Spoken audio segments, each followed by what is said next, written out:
जिंदगी है तो मुसीबतें जरूर आएगी, लेकिन हम हमारे सामने आने वाली हर मुसीबतों को देखकर रोना रोते हैं। हर किसी के सामने हमारे मुसीबतों को हम बड़ा चढ़ाकर बताते कि देखिए मेरी जिंदगी में कितनी मुसीबतें हैं। क्यों करते हम ऐसा?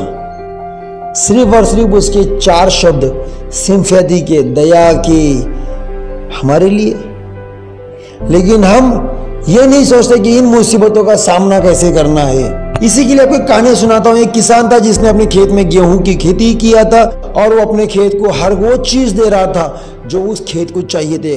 वक्त पर पानी दिया, खाद दिया, पर जब फसल आती है तो फसल बहुत ही कम आती है। किसान नाराज हो जाता है। किसान गौड़ को अनाप शनाप कहना शुरू कर देता है। तो गौड़ नाराज हो जाता है और गौड़ सोचता है कि चलो इस बंदे की क्या शिकायत है, इससे जाकर पूछें।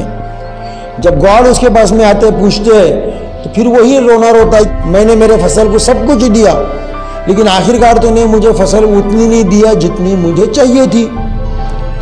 तू मुझे कहीं कभी भी वक्त पर ना पानी देता है, ना सही धूप देता है, ना सही हवा देता है। गॉड ये सब सुनने के बाद में उसको बोलता है कि चल ये शक्तियां मैं तुझे देता हूं। किसान अपने खेत में गेहूं की खेती करता है और ये शक्तियों का इस्तेमाल कर वो अपने खेत को सही वक्त पर पानी देता है, धूप देता है, छांव देता है, ठंडी हवाएं देता है। फसल भी ये सब कुछ पाकर बड़ी अच्छी फसल आ जाती है। बालियां खेत में लहराना शुरू होती है। किसान बड़ा प्रसन्न होता है कि हाँ अब मुझे ये सब बहुत ही अच्छी फसल होगी।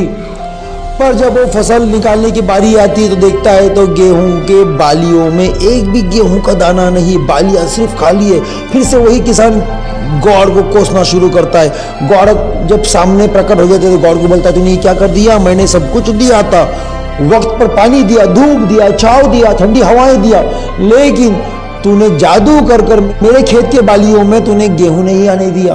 गौड़ हंसते और कहते हैं कि फल का विकास जो होता है अच्छी सुविधाओं से नहीं, समस्या से और संघर्ष से होता है।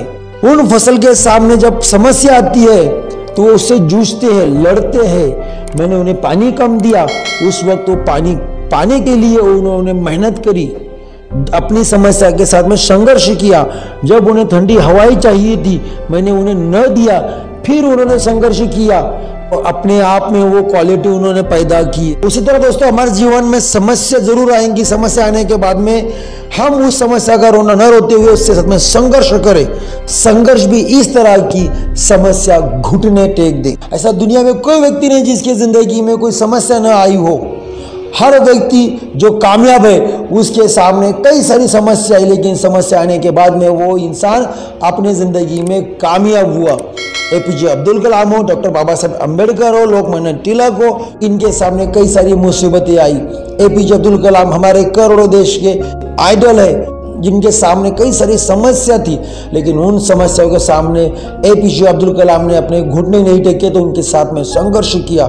संघर्ष करने के बाद में ही उनमें वो क्वालिटी आई और फिर वो कामयाब हुए। संघर्ष ही जिंदगी है। समस्या तो आएगी लेकिन समस्या को भागने वाला कभी विजेता नहीं होता है। समस्याओं का हल निकलने वाला, समस्या के साथ में संघर्ष करने वाला ही विजेता होता है। इसी तरह आपके सामने वीडियो लेकर आऊंगा। हमारे वीडियो को लाइक शेयर जरूर कीजिए और साथ में हमारे चैनल को सब्सक्राइब जरूर कर देना।